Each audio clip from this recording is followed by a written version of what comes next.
বন্ধুরা, অবশেষে ভারত তার শত্রুদের চিন্তা বাড়ানোর প্রকাশ করেই দিল, যেটিতে চীন থেকে শুরু করে তুর্কি পর্যন্ত তাদের ভেতরে খলবলি ধরিয়ে দিয়েছে।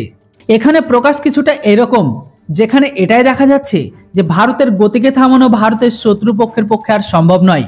কিন্তু ভারত যেটা প্রকাশ করেছে সেটিতে ভারতের শত্রু চীন আর তুর্কি সব থেকে বেশি পেছনে লেগেছে।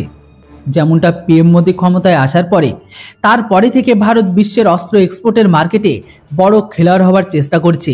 আর এটা তো আপনারাও জেনে অবাক হবেন যে ভারত অস্ত্র এক্সপোর্টের ক্ষেত্রে বড় সফলতাকে অর্জন করেছে। আর এখন রক্ষা মন্ত্রণালয় সেই অস্ত্রের প্রকাশ করেছে, যেটি ভারত 2023 সালে এক্সপোর্ট করে দিয়েছে। আসলে বন্ধুরা, ভারত 2023 সালে 16,000 কোটি টাকার অস্ত্রকে এক্সপোর্ট করেছে, যেটি ভারতের গত বছরের তুলনায় এই বছরের একটি নতুন রেকর্ড।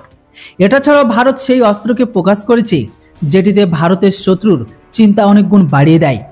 রক্ষা মন্ত্রণালয়ের রিপোর্ট অনুসারে ভারত BrahMos missile, Akash missile, radar system, Dornier 228 ছাড়াও 155 mm এর advance towed artillery gun, Pinaka rocket launcher, simulator, গোলাবারুদ, mine protected vehicle, thermal imager body armour ছাড়াও অ্যাভোনিক্স আরও হাজারো হাজারো সংখ্যায় ছোট ছোট অস্ত্র যুক্ত আছে। তার মানে ভারত এখন বড় পরিমাণে অস্ত্রের উৎপাদন আর অস্ত্রকে এক্সপোর্ট করছে। কিন্তু এখানে চীন আর তুর্কির জন্য চিন্তা এটাই যে তাদের সব থেকে বেশি শত্রু দেশগুলো বা তাদের পড়শি দেশগুলো এই সমস্ত অস্ত্রগুলো কিনেছে ভারতের। সেখানে রক্ষা মন্ত্রণালয়ের কথা অনুসারে এটা তো সবেমাত্র শুরু, কেননা ভারতের চেষ্টা এখন এটাই যে বড় পরিমাণে সৈন্য হেলিকপ্টারকে এক্সপোর্ট করা। সেখানে 2025 পর্যন্ত ভারত স্বদেশি অস্ত্রের উৎপাদনকে আরও বড় পরিমাণে বাড়িয়ে দেবে।